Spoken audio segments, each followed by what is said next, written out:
Balanced life. A balanced life. A balanced life.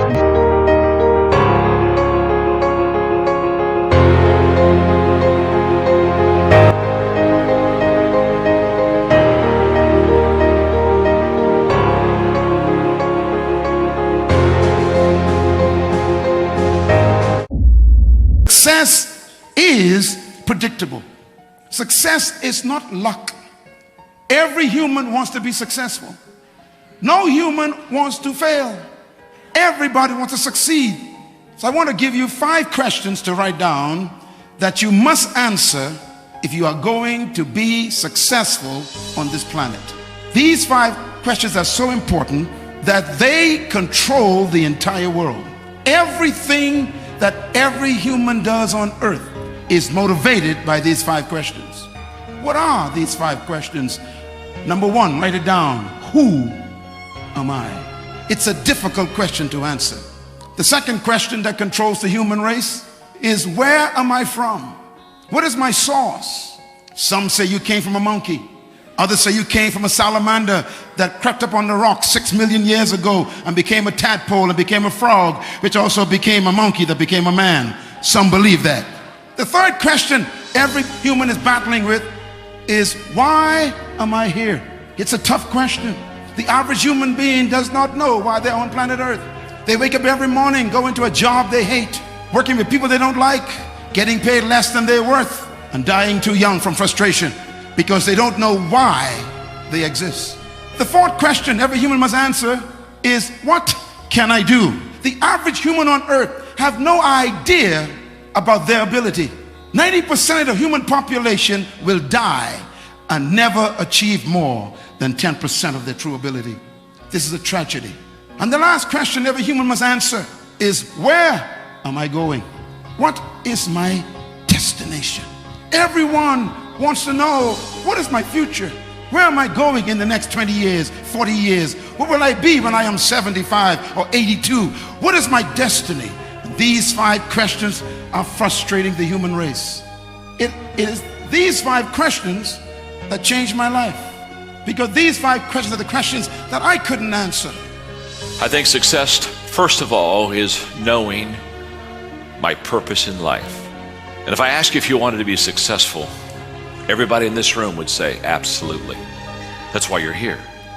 As I have watched and observed successful people, what I have discovered about them is they really have figured out why they're here. They really do have their act together. And knowing their purpose in life is a stability for them. So that when everyone else is rocking and rolling and things are a little unsteady and people are kind of leaving the ship and people are kind of abandoning their causes, these people, they hold steady right throughout the storm because they have a true North Star. They truly are focused. It becomes an anchor in their life that just holds them steady. And the anchor is a confidence based upon a knowledge of purpose. When I was 13 years old, I began to read the Bible for myself. My father was a Baptist pastor, and he couldn't help me with the 5 questions. I went to a church and became religious and never got a question answered. So I decided to search for it myself. And I picked up the Bible at age 13, very young, teenager, and I began to read the book of Matthew. And the book of Matthew led me to the book of Mark. And then I read the book of Luke, and I memorized the book of John, and my whole life as a teenager exploded. I became like an adult before time because I learned principles that adults didn't even know. And by the time I was 17 years old, I was the most famous teenager in my country because of the Bible I memorized. And it was during those years that I began to grapple with these 5 questions. Who am I? Where am I from? Why am I here? What am I really capable of doing? And where am I going? And I discovered that the greatest tragedy in life is not death. There's something worse than death. The greatest tragedy in life is life without a purpose. I've become convinced that there are 2 challenges that you and I have in life.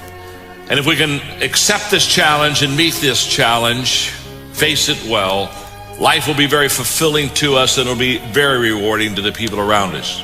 The first challenge is for us to find ourselves. And we find ourselves when we discover our purpose.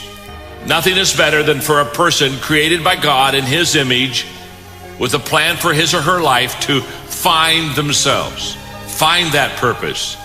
It's what makes you solid. It's what makes you secure. It's your mooring. It keeps you just exactly where you need to be so that you can accomplish what you want to accomplish, to discover your purpose, to find yourself. What a wonderful thing. That's what our subject is about today.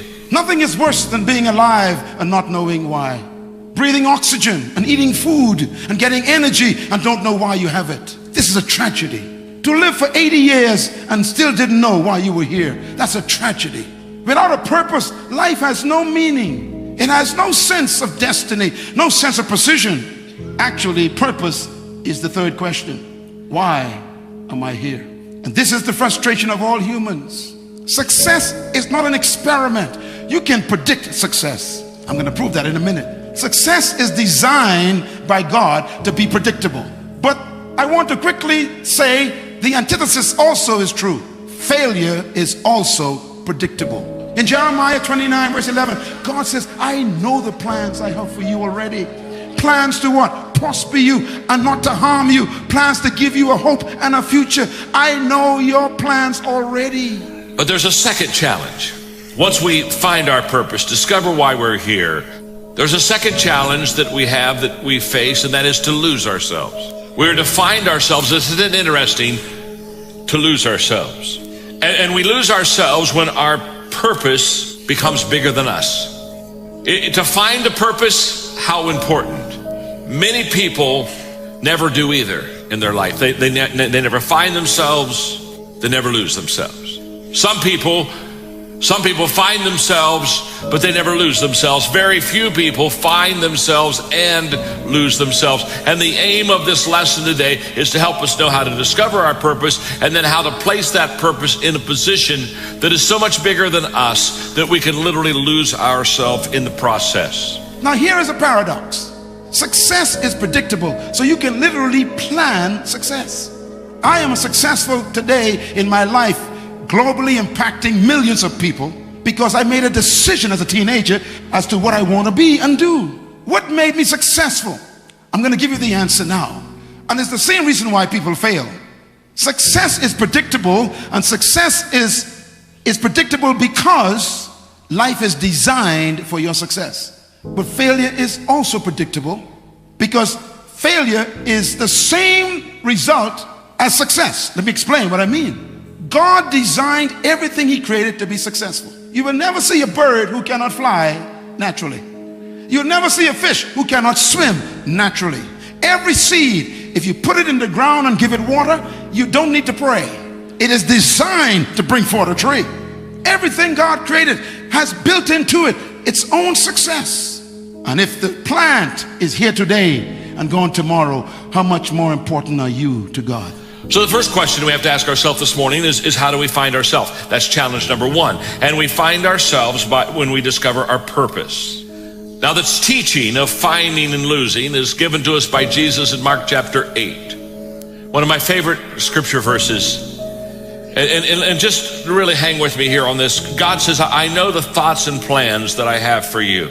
Thoughts and plans for welfare and peace, not for evil, to give you hope in your final income. And it hit me that God has thoughts and plans for me. And he not only has thoughts and plans for me, he has thoughts and plans for you. God is more committed to your success than you are. Why? Your success is important to God. God needs you to succeed. When I discovered this, I became very bold. I put pressure on God. I discovered this when I was 17 years old. I discovered that God needed me to succeed. Let me explain why. Because success is built in to creation by every manufacturer. Success is important to every manufacturer who makes a product. Let me put it this way. Let me contextualize this. When you woke up this morning, God was thinking about you. And when he created you in his image, he had plans for you. You're not an accident. We're not here because we just kind of happened to be at the end of an explosion. That we are here because we are divinely placed here with the thoughts of God. And then it hit me. God's texting you this morning. He's texting you and he said, I just want you to know, I've been thinking about you. And I've not only been thinking about you, but I got plans for you. You talk about building your self-image. If he has a purpose for us, he has plans for us, if he's been thinking about us, how do we find it? There are two questions we have to ask ourselves to find our purpose in life. And question number one is, what am I passionate about? Passion often is linked with purpose. Write the word reputation down in your notes. The word reputation is in the Bible, all through the Bible. Let me give you the statement in the Bible for reputation. It is namesake. Namesake. That's reputation. Everything a manufacturer does is for its reputation, to protect its name. So the success of the product is necessary to protect the reputation of the company. So the worst thing that can happen to a manufacturer is when his product fails. His entire reputation and company can be destroyed. This is why whenever a company sells a product like a car and discovers a defect, they send out a massive recall and they say, bring it in free. We will repair it free. Why? If this doesn't work, our reputation can be destroyed. They don't like you, they like their name. So success is necessary for the manufacturer. You are a product, and the first thing the manufacturer placed on you is his image. The manufacturer says, let us make a product in our image. What I love to do is often what I should do. We have been created within us the capacity to have things that we enjoy greatly, and a lot of times there is a definite relationship between what I am in love with and what I should be doing. We are created and wired in such a way that passion and purpose many times comes together, and passion is the great energizer. Once you have passion, you have energy. Once you find your passion, you find your purpose, there is something energetic about it. You have never known a person who was passionate that lacked energy. If you have low energy, you don't have any passion. You know, some people, they're already dead. They haven't made it official yet. But passion gives us a great amount of energy. And when we have that passion, there's something about how we love what we're doing and we enjoy what we're doing. And passion energizes us. I have come with good news. From this day forward, you cannot fail anymore. God has to guarantee your success, not to protect you. God has to make sure that the vision he gives you succeeds because his reputation is on the line. The first thing he put on you is the most important thing to him, his image.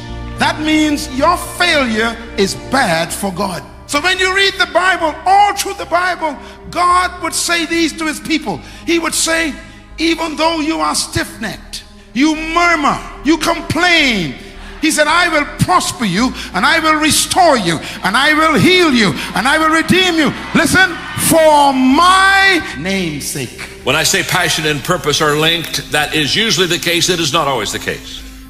It is possible to be passionate about something that you're not good at. It's possible to be passionate about something that you're not gifted in. But I know this, if you're passionate, that it will increase your energy. And the second thing that I've discovered about passion is it sets us apart. It sets us above the crowd. A person with passion always stands out. The world is so full of apathy. It's so full of average. It's so full of whatever. That once you have passion and once you have a sense of energy in your life, it just sets you apart. It distinguishes you. It already gives you what I would call a head start in success in life. This is why if he told you to go to university, don't worry about tuition. If he told you to build a business, you have the ability. If he told you to build a church, you have the ability. If he told you to go into politics, you have the ability. If he told you to be a lawyer, you have the ability. If he told you to be a teacher, you have the ability. If he told you to build a school, you have the ability. Whatever he told you, he will do it for his name. See, the reason why some of you don't get healed when you pray is because you want to get healed so you could feel good. That's why it's important to announce what God told you. When you make it public, you put pressure on it. So stop being afraid to believe your dream. Your success is good for God. So he has to make sure you succeed. When you discover who you are, you make announcements you can't pay for. Stop waiting for money before you make announcements. When you're passionate about something, it's not possible, but you do it anyway. When you're passionate about something, passion will take you where nothing else will ever take you. It'll give you that decided edge. It'll help you to stand out. Now, let me just say something about purpose and dreams and finding your purpose. I wrote a book a few years ago called Put Your Dream to the Test. And basically, it's questions you need to ask yourself to make sure if your dream is a valid dream. Sometimes God has people literally designed to come along and complement each other so that the dream can be filled. Teamwork makes the dream work. I've seen it happen many, many times. I can tell you right now, for many of you, it's happened in this church. There's some of you, your place, your purpose, your dream is to come alongside, complement, add value, and do something for someone that they cannot do for themselves. But the second question we ask ourselves is not only what am I passionate about, but what are my strengths? What am I good at? What is my spiritual giftedness? Because when God created you, he gave you gifts, spiritual strengths to enable you to find and fulfill your purpose. God created fish to swim. So if fish can't swim, his reputation is in trouble. God created seeds to bring forth trees. So if a seed doesn't bring forth a tree, God's reputation is in trouble. So God is very wise. He built into everything laws to guarantee its success. That's why God told Joshua, if you take my laws, read my laws, memorize my laws, obey my laws, accept my laws, submit to my laws, you shall have good success. Can I suggest something to you? When you discover the laws of God, you don't need to pray. Oh, look at you. You don't understand what I just said. The car that you bought was made by a manufacturer. The manufacturer built into the car the laws for function. You don't need to pray about what to put in your gasoline tank. It's a law. The manufacturer says, you shall use unleaded gasoline only. He didn't ask your permission. He built the law into the car. And when it comes to you, it comes with the laws built in. Now, if you decide you like orange juice, and you're going to put orange juice in your car because you like orange juice, then the car malfunctions. In other words, you don't bring your laws to God. You submit to the laws of the manufacturer, and it guarantees success. Therefore, God has designed everything to function by laws. And here's what I know, that when you find your spiritual gift, you'll be good at it. You really will be. It'll be just what you do well. It'll fit. It'll be natural. It'll be easy. You'll have an opportunity to use it. When you find your spiritual gift, God's going to give you the opportunity to use it. He's not going to give you a gift and then not let you have the opportunity to use it for others. You'll be energized by it. When you find your spiritual gift, all of a sudden it'll give you an energy that you just didn't. I mean, you'll just love it. You'll just love it. You won't wear out. Can I tell you something? When you're in the area of your weaknesses, you get tired, don't you? But when you're in the area of your strengths, you're energized. I have a degree in counseling, so when I started the ministry, I started counseling. The good news is I had a degree. The bad news is I wasn't any good. No energy. It was my weakness. I wasn't dealing out of my strengths. And one day I realized that when I counseled with people, I worked with their weaknesses, and I wasn't good at that. But when I equipped people, I worked with their strengths. And all of a sudden it was like, literally within a matter of a couple of days, I went from being worn out because I was working with weaknesses to be absolutely energized because I started working with people's strengths and started equipping them. And all of a sudden I began to understand what happens when you play to your strength zone, when you play in the areas where you're good at. And I would also say when you find your spiritual gifts, you'll have capacity to develop them. You'll really get good. You're good now, but once you start developing and working your spiritual gifts, you really get good. And this is why I want to take home this, write this down. Laws were given to guarantee success. Laws were not given to restrict you. Some of you test the manufacturer's law. God designed the fish to be in water. That's a law. Fish will never leave water. Birds were designed to fly in the air. They will never try to become fish.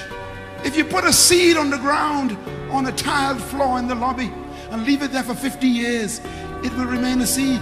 Why? You disobeyed the law of the seed. It needs soil and moisture. Humans are the only creatures God got problems with. We are the only ones who will test the law. Test the law to see if it's true. That's why you're broke, divorced, and sick. Success, write this down, is a result of decisions. Whatever you are right now, you decided to become. Don't you blame anyone for your predicament right now. Success is a result of decisions.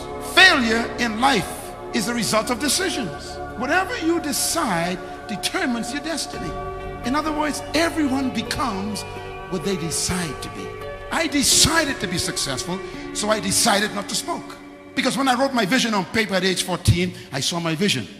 So I knew if I start taking drugs, having sex, and drinking alcohol, the alcohol will kill my liver, the smoke will destroy my lungs, and the sex will give me a baby I can't pay for. So my vision determined my discipline. If you don't know where you're going, you'll do anything with your life. Purpose brings discipline.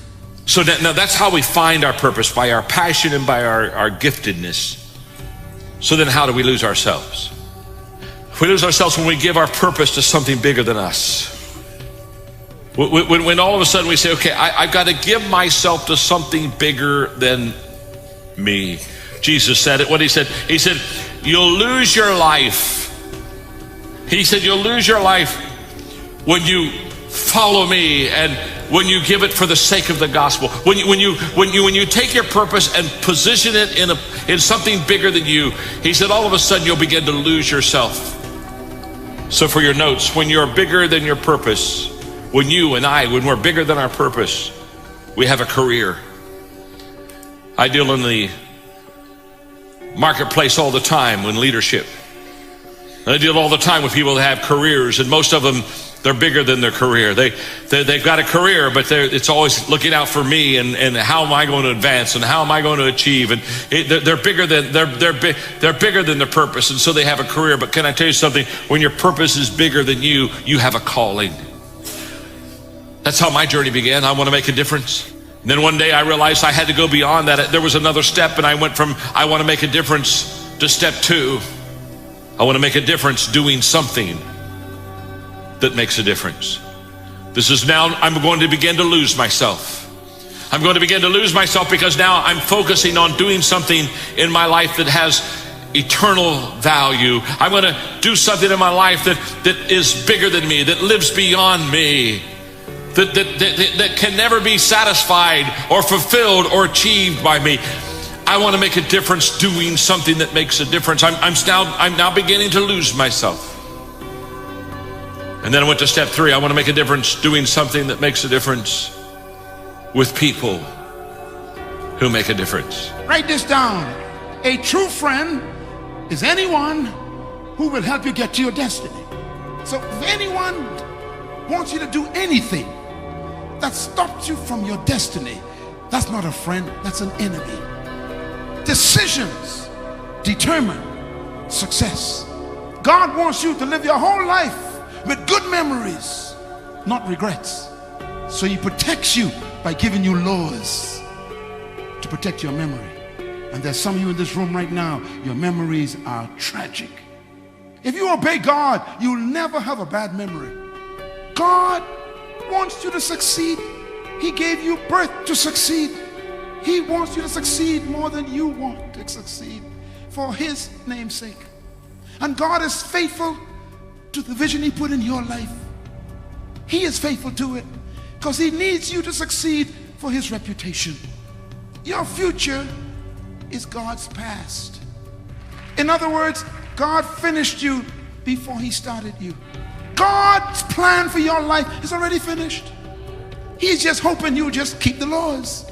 You know, it's incredible. When I discovered this, I was a teenager and I became very bold because what you were born to do is already finished. When I discovered that, I became very confident.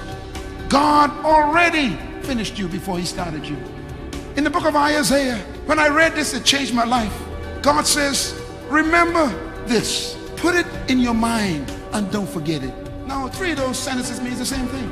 Whenever God says something 3 times, it's the most important thing. It's the same word as verily. He says, remember this. Fix it in your mind. Do not forget it. Same words. There's a 4th part for me. I want to make a difference doing something that makes a difference with people that make a difference at a time when it makes a difference. Got to make it count. I don't get many more do-it-overs. Got to make sure that I do it right on the front end. What's the difference between success and significance? Success is when I add value to myself. Significance is when I add value to others. And you lose yourself not in success. You find yourself in success. You lose yourself in significance.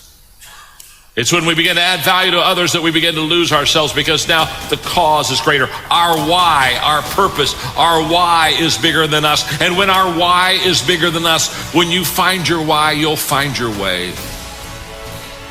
Everything changes at that time. I shared with you earlier that I'm 66, so people ask me all the time, they say, John, when are you going to retire? And I tell them I'm not going to retire. And they look at me and say, well, why not? You can. Of course I can. I'm old enough to retire. I have enough money to retire. I've been very blessed. I'm very grateful. I mean, I've written 25 million books. Well then, John, let me ask you, why don't you retire? I'm not going to retire because I've lost my way. My purpose is greater than me. I have a calling, not a career. A career you in, a career you kind of phase out. There's all kinds of things you do with the career, but with the calling, I mean, what I do is what I love to do, and I don't want to retire. I don't have any desire to retire. What is so important? God says, remember this. I am God, and there's none like me. He says, now don't forget that. I am God, and there's none like me. Second, I am God, and I always set the end before the beginning. He says, I am God.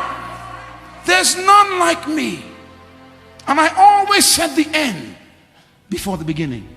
Next verse. And I make known from ancient times what is yet to come. I say, my purpose will stand. That scripture changed my life. God says, look, I always set the end first. Then I back up and begin. That means I finish before I start. I complete before I commence anything. God says, you see, whenever you see me start something, that is evidence that it's finished. So your success is already finished. I'm not coming, but I'm going to tell you, till I die, I think I'll live. And I think I'll live because I have a passion for what I do, and I have a purpose for what I do, and I've found my purpose, and I've lost my purpose. Every time you put yourself into someone else, everything changes. Here's the good news. God would not allow you to have been conceived in your mother's womb unless there was something already finished that you were born to start. That's why as a child you were dreaming all the time. That was your destiny screaming at you. This is why you got big dreams. Those dreams are real. Don't ever judge your destiny by the location of your birth. Stop feeling bad about yourself. Stand up straight. Square your shoulders. Go to work tomorrow walking like you are a winner. Today God's thinking about you. Today God has a plan for you. You are special, omnipotent, omniscient, omnipresent. God is thinking about you and has a plan for you right now.